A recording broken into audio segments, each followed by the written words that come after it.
हकम सिंह गिरफ्तार हुआ, बहुत सारे लोग गिरफ्तार हुए।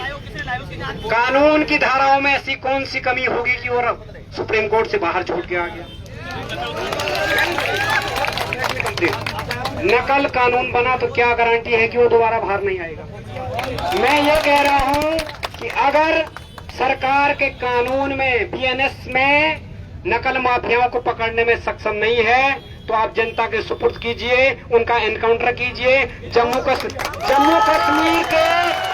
कश्मीर के हाई कोर्ट ने कहा है कि एक बच्चे की जिंदगी बर्बाद करना अटेम्प्ट टू मर्डर है। और मैं ये कहना चाह रहा हूं कप्तान साहब से, आपकी तो प्रशासनिक मजबूरियां हैं, आपको ट्रांसफर होना है, किसी प्रमोशन चाहिए, अशोक खेमका जी बनना सबके बस का बात नहीं है। 34 साल में 57 ट्रांसफर हुए हैं। आप लोगों की प्रशासनिक मजबूरियां हैं, ट्रांसफर के लिए 2 करोड़ 5 करोड़ रुपए देना पड़ता है, हम समझते हैं इस व्यवस्था को, लेकिन ये मुद्दा नहीं है सर, ये व्यवस्था का मुद्दा है। मैं ये कहना चाह रहा हूँ, ये व्यवस्था का सवाल है, मैं व्यक्तिगत नहीं कह रहा हूँ किसी को। मैं ये कह रहा हूँ कि अगर प्रशासनिक अधिकारियों की मजबूरियां हैं तो इन नकल माफियाओं को जनता के हवाले कर दें, हम इनका इनकाउंटर कर देंगे। आप हम पर मर्डर की धारा लगाएं। नहीं, पॉइंट बता रहा हूं। आपने कहा कि आपके पास जो भी इनपुट है आप हमें दीजिए। अगर मैं किसी आईएएस अधिकारी और सीएम के किसी खास व्यक्ति का आपको इनपुट दूं, क्या एसआईटी इतनी सक्षम है कि उनकी जांच कर पाए? अगर मैं मुख्यमंत्री के परिवार के किसी व्यक्ति की संलिप्तता का सबूत दूं कि इस चीज की क्या गारंटी कि आप उसकी जांच कर पाएंगे? तो मैं कह रहा हूं कि राज्य की जो प्रशासनिक बॉडी है वो सक्षम नहीं है इस व्यवस्था में जांच करने में। इसके लिए हम सीबीआई मांग रहे हैं। हम किसी को व्यक्तिगत टारगेट नहीं कर रहे हैं, क्योंकि हमने झेला है।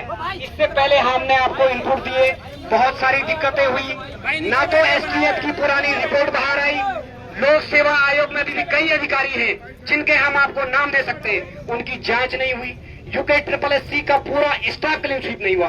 तो आप बताइए कि युवा कितना सब्र करेगा? क्या कल को उसके अंदर अगर धीरे धीरे उग्र भावना भड़केगी तो कहाँ जाएगा? कौन इसकी जिम्मेदारी लेगा? माननीय जिलाधिकारी जी कुछ कहना चाहते हैं?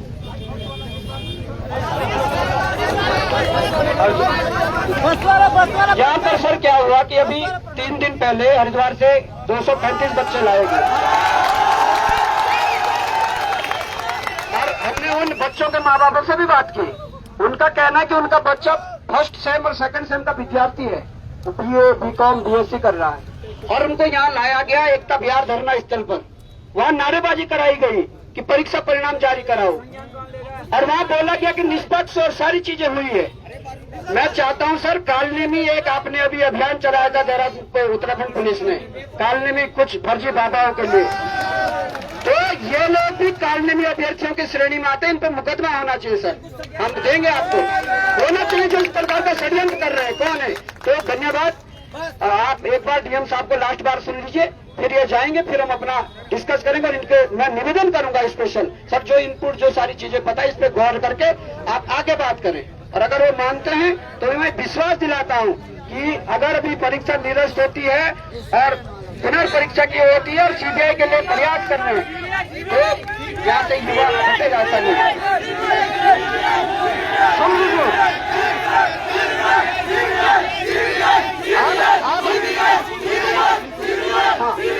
ठीक है, अब डीएम साहब को सुनिए भाई, 1 मिनट।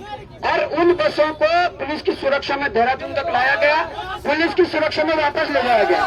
क्यों? तो इसलिए ठीक है, ये सारे बिंदु हमने रख दिए हैं भाई। अब यहाँ ऐसे बोल के तो नहीं होगा, हमने बोल दिया, रिटर्न फॉर्म में भी दे देंगे।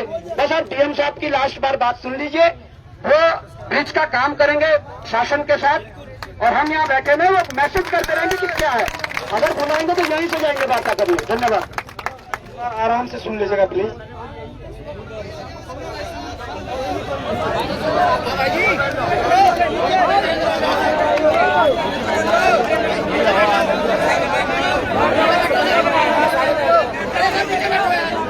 सभी साथियों बीच में न बोले प्लीज।